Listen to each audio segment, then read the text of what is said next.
सास और बहू का किचन मिस्ट्री। किचन में हलचल मची हुई थी। बहू रिया अपनी सास श्रीमती देवकी देवी के साथ एक खास रेसिपी बनाने में व्यस्त थी।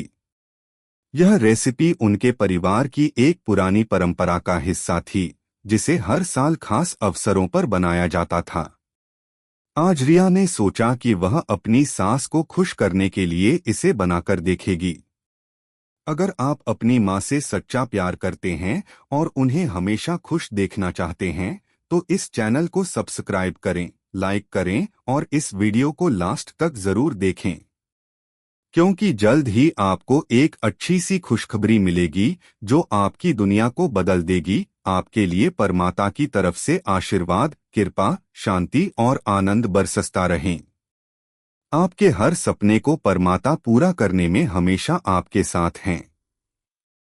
धन्यवाद। अब आगे सुने। माँ, आप घबराइए मत, मैं पूरी कोशिश करूंगी कि यह रेसिपी वैसी ही बने जैसी आपको पसंद है, रिया ने अपनी सास से कहा, जिनका चेहरा पहले थोड़ा चिंता में डूबा हुआ था।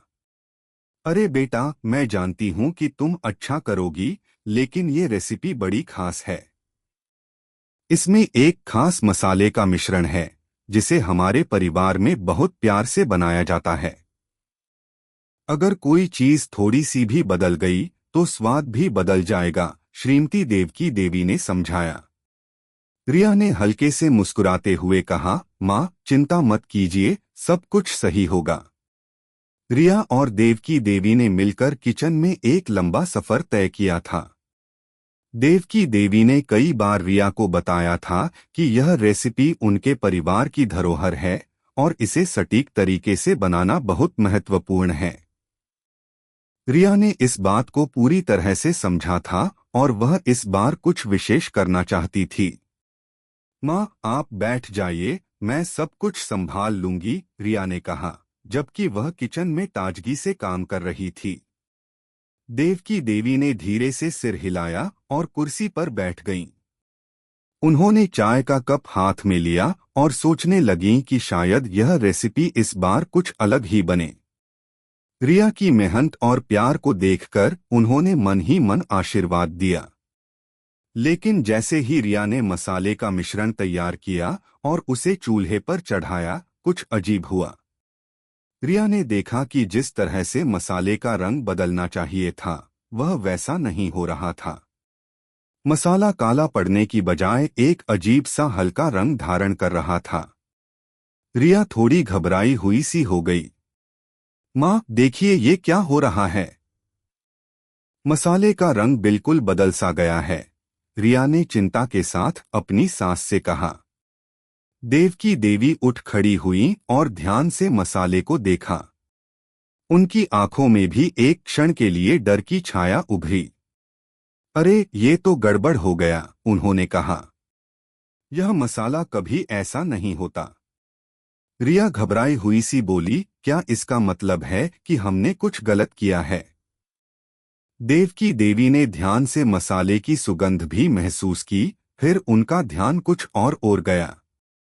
नहीं बेटा, ये मसाला सही है, लेकिन कुछ बदल गया है। कुछ तो गड़बड़ है, यह सही नहीं है।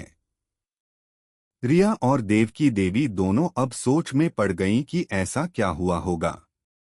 उन्होंने जरा ध्यान से किचन के बाकी हिस्सों को देखा। पहले तो सब कुछ सामान्य था, लेकिन अब किचन में कुछ अजीब सा लग रहा था। माँ, क्या आपको नहीं लगता कि कोई चीज बदल गई है? यह मसाला कभी ऐसा नहीं हुआ, रिया ने कहा।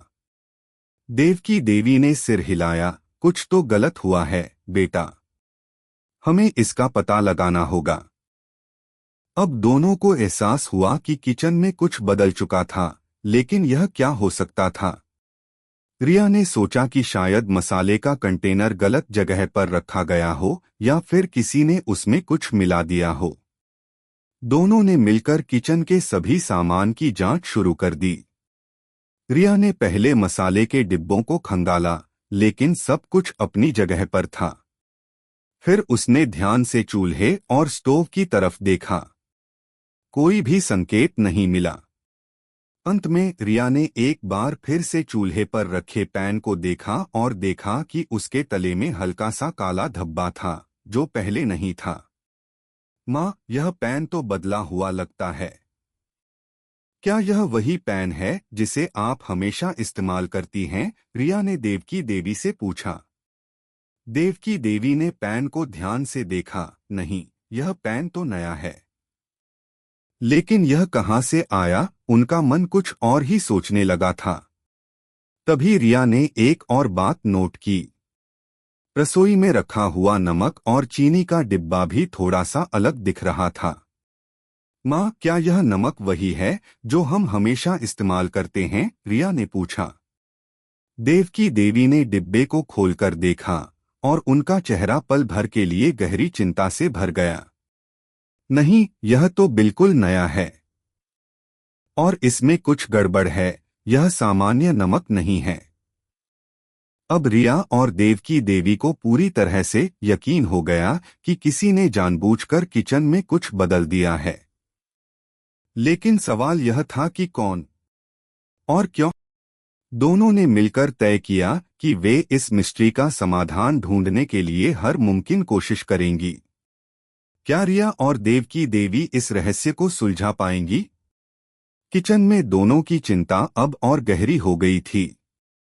रिया और देवकी देवी समझ नहीं पा रही थीं कि आखिरकार क्या हो सकता है।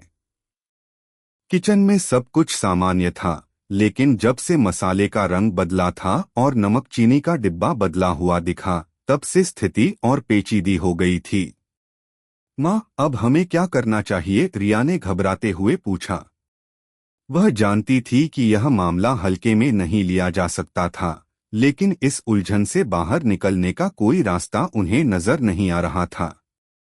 देवकी देवी कुछ देर तक खामोश रहीं और फिर कहने लगीं, बेटा, हमें यह समझना होगा कि किसने और क्यों यह सब किया है।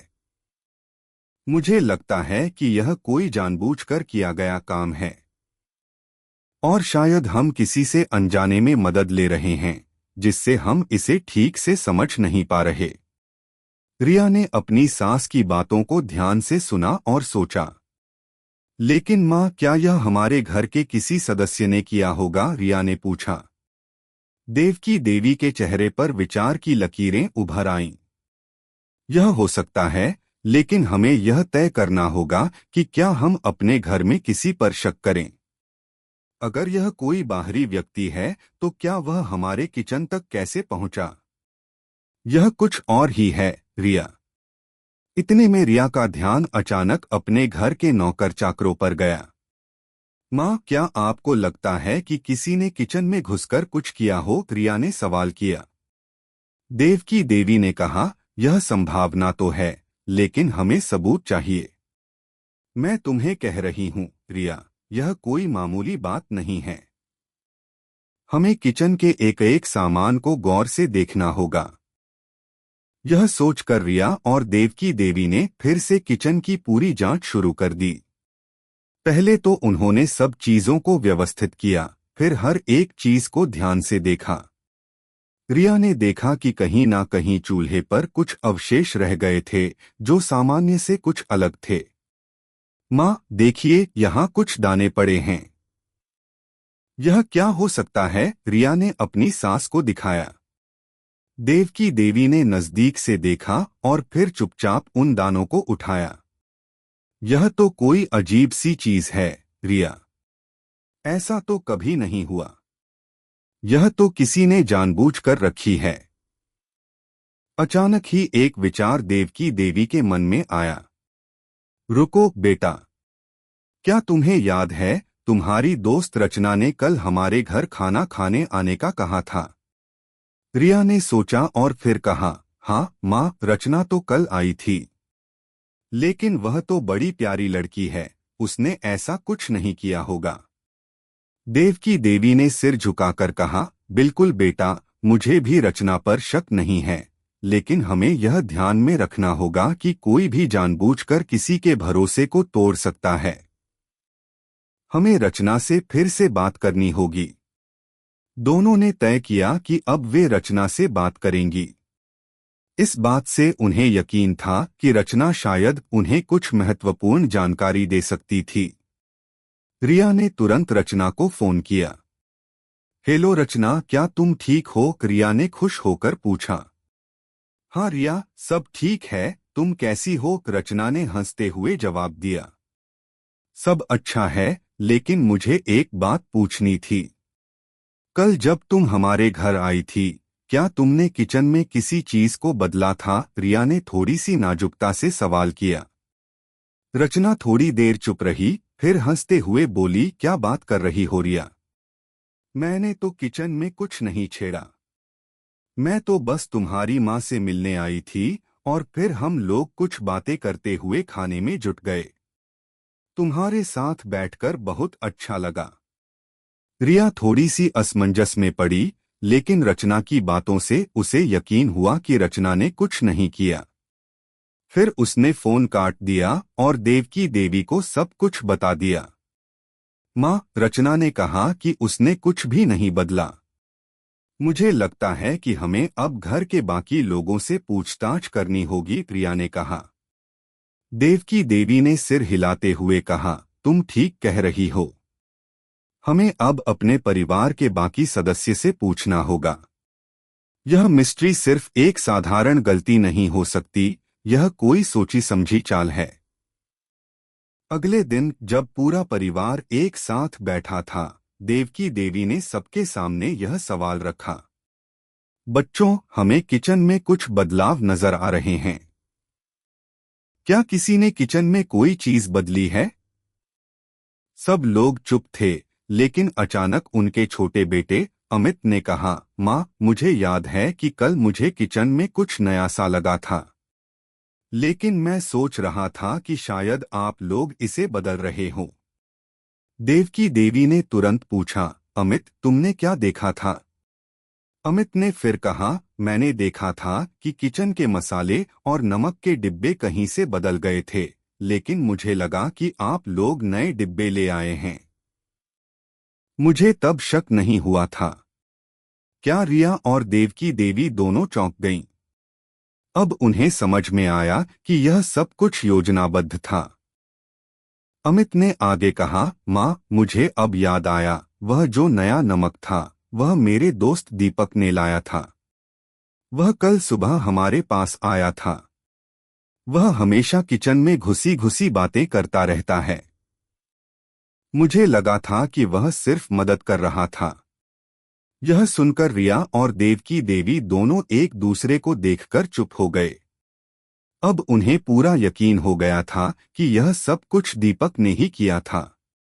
अब हमें क्या करना चाहिए? माँ, रिया ने पूछा।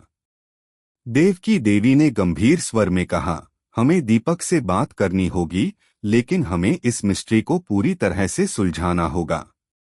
अब रिया और देवकी देवी को यह तय करना था कि वे दीपक से किस तरह से सामना करेंगी, लेकिन एक बात तो साफ थी, यह किचन मिस्ट्री अब एक बड़े राज की तरह खुलने वाली थी।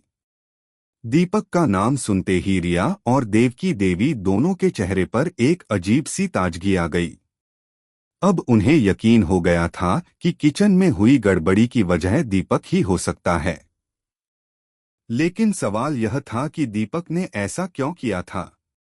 क्या वह सचमुच इस सब के पीछे था, या फिर कोई और बड़ी बात थी? रिया और देवकी देवी दोनों अब अपने कदमों को ठोकते हुए और सोचते हुए दीपक से मिलने का फैसला कर चुकी थीं। देवकी देवी ने कहा, हमें इसे अब शांतिपूर्ण तरीके से हल करना होगा। दीपक को सीधे तौर पर नहीं घेरना चाहिए, क्योंकि वह भी हमारे परिवार का हिस्सा है। हमें इससे पहले कि कुछ गलत हो, सब कुछ समझना होगा। रिया ने सिर हिलाया, आप ठीक कह रही हैं, माँ। मैं चाहती हूं कि यह मामला बिना किसी बवाल के हल हो जाए, लेकिन अब हमें यह जानना जरूरी है कि दीपक ने यह किया क्यों। दोनों ने दीपक से मिलने के लिए उसके घर जाने का तय किया। दीपक उनके रिश्ते में सिर्फ एक दोस्त नहीं था, बल्कि वह उनके घर के करीबी व्यक्ति के रूप में जाना जाता था। वह अक्सर उनके घर आता जाता रहता था और कभी भी उसे घर में किसी से ज्यादा मदद करने की आदत नहीं थी। लेकिन अब यह सोचकर कि वह किचन में बदलाव कर सकता था, उन्हें यह पता लगाना जरूरी था कि क्या कुछ और कारण था। दीपक के घर पहुंचने पर रिया और देवकी देवी ने दरवाजे पर दस्तक दी। दरवाजा खोला तो दीपक ने मुस्कुराते हुए उनका स्वागत किया। आओ आओ, कैसे आना हुआ?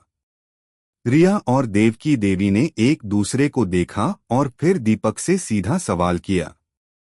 दीपक, हमें तुमसे एक जरूरी बात करनी है। कल हमारे घर किचन में कुछ बदलाव हुए थे, क्या तुम्हें इसके बारे में कुछ मालूम है? रिया ने सीधे सवाल किया। दीपक ने एक पल के लिए चुप्पी साधी और फिर हल्की सी मुस्कान के साथ बोला, क्या बदलाव? मुझे तो कुछ नहीं पता, मैं तो बस तुम दोनों के साथ कुछ अच्छे वक्त बिताने के लिए आया था। लेकिन रिया और देवकी देवी की आंखों में एक गहरी समझ थी। उन्हें महसूस हो गया था कि दीपक कुछ छिपा रहा था। देवकी देवी ने अब अपनी बात रखी। दीपक, हमें तुम्हारा यह उत्तर संतोषजनक नहीं लगा। हम जानते हैं कि कल तुम हमारे घर आए थे। क्या तुम सचमुच नहीं जानते कि किचन में क्या हुआ? दीपक अब थोड़ा असहज हो गया। उसकी मुस्कान गायब हो गई और उसने गहरी सांस ली। ठीक है, मैं बताता हूँ। हाँ, मैं कल तुम्हारे घर आया था और मैंने किचन में कुछ चीजें बदली। रिया और देवकी देवी चौंक गईं, लेकिन दीपक ने जो कहा वह उनके लिए और भी चौंकाने वाला था। लेकिन तुम लोग इसे गलत समझ रहे हो, दीपक ने सफाई दी। मुझे तो बस ऐसा लगा था कि मैं तुम्हारी मदद कर सकता हूँ। मैंने तुम्हारी रेसिपी के बारे में सुना था और सोचा कि शायद कुछ नया ट्राई किया जाए। नया ट्राई किया? रिया ने चौंकते हुए पूछा। तुमने हमारी रेसिपी को बदलने की कोशिश की? तुम जानते हो न कि वह एक पारंपरिक रेसिपी है? दीपक थोड़ा सहमते हुए बोला, मुझे पता है रिया, लेकिन मैंने जो मसाला डाला वह बिल्कुल वही था जो तुम लोग इस्तेमाल करते हो। मैंने तो बस उसकी मात्रा बदल दी थी। मुझे लगा था कि इससे रेसिपी का स्वाद और भी बेहतर हो सकता है। देवकी देवी ने गहरी सांस ली। दीपक, तुम्हें यह समझना होगा कि यह सिर्फ रेसिपी नहीं है, यह हमारे परिवार का एक हिस्सा है।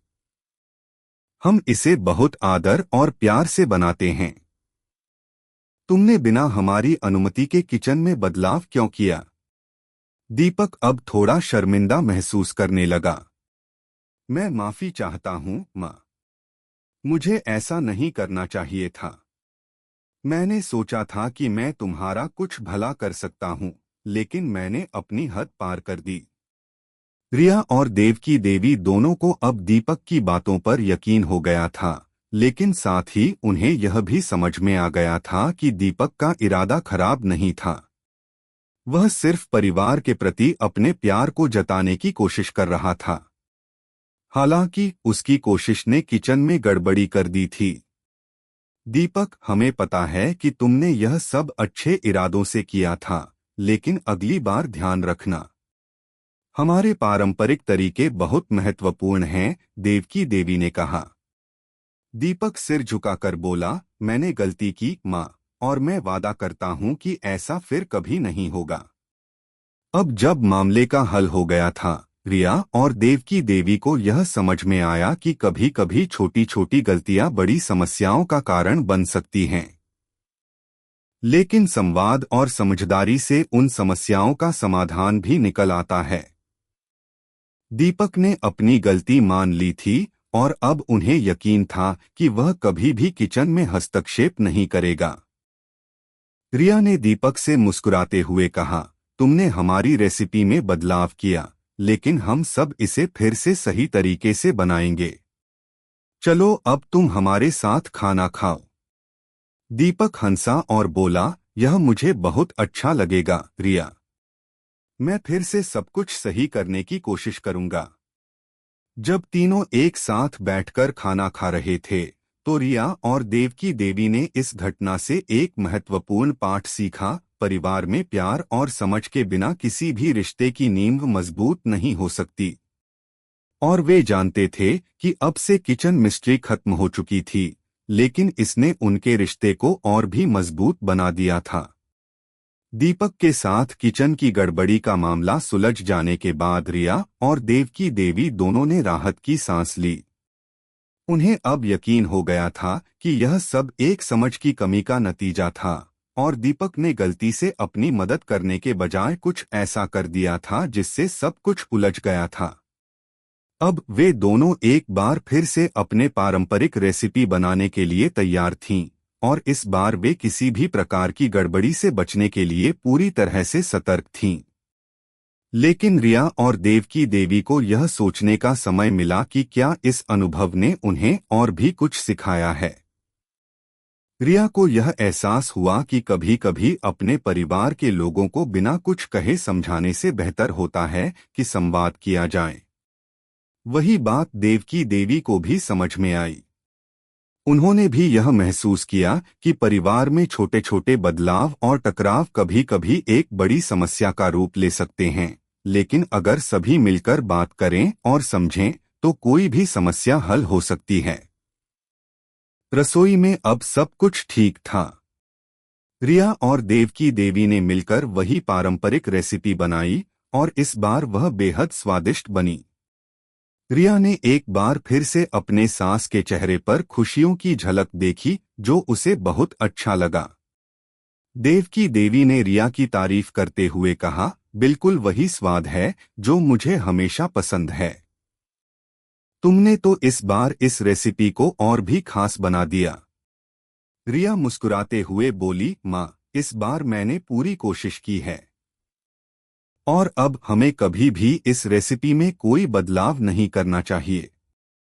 दोनों हंसी खुशी में खाना खा रही थीं, तभी घर के बाकी सदस्य भी किचन में आ गए।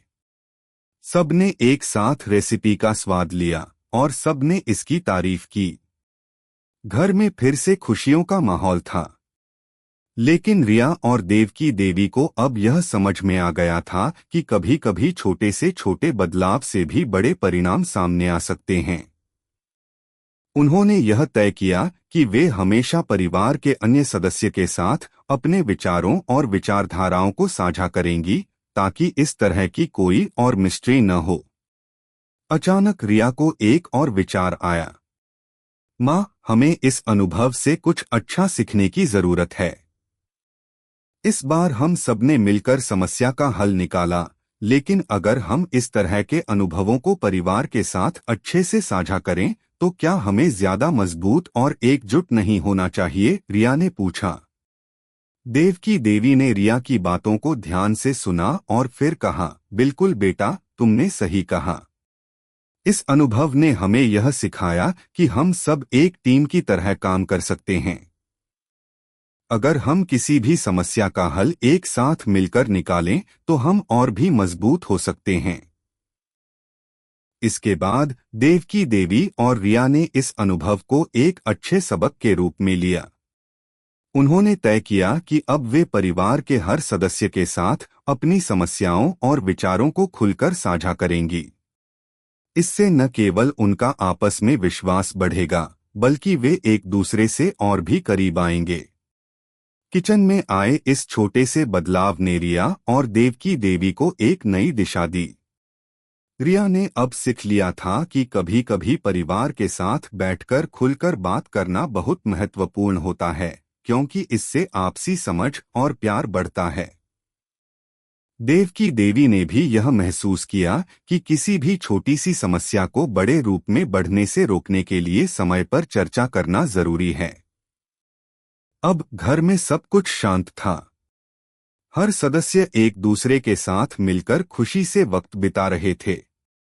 रिया और देवकी देवी ने यह अनुभव साझा करते हुए एक महत्वपूर्ण निर्णय लिया कि वे आगे से किसी भी पारंपरिक रेसिपी या घर के किसी भी काम में बदलाव करने से पहले पूरी तरह से एक दूसरे से सलाह लेंगी। इस तरह वे किसी भी भविष्य की गड़बड़ी से बच सकेंगी और अपने पारंपरिक रिवाजों को सही तरीके से बनाए रख सकेंगी। किचन की इस मिस्ट्री ने न सिर्फ रिया और देव की देवी के रिश्ते को और मजबूत किया, बल्कि पूरे परिवार को यह सिखाया कि संवाद और समझदारी से ही किसी भी समस्या का समाधान संभव है। अब हर कोई जानता था कि घर के किसी भी हिस्से में बदलाव से पहले पूरी तरह से विचार करना और एक दूसरे से बात करना जरूरी है। किचन की इस मिस्ट्री ने यह साबित कर दिया कि जीवन में हर समस्या का हल बातचीत, समझ और प्यार में ही छिपा होता है। जब परिवार का हर सदस्य एक दूसरे से प्यार और विश्वास करता है, तो कोई भी मुश्किल बड़ी नहीं होती। सास और बहू की किचन मिस्ट्री की कहानी अब खत्म होती है, लेकिन इसके द्वारा सिखाए गए पाठ हमेशा उनके जीवन में बने रहेंगे।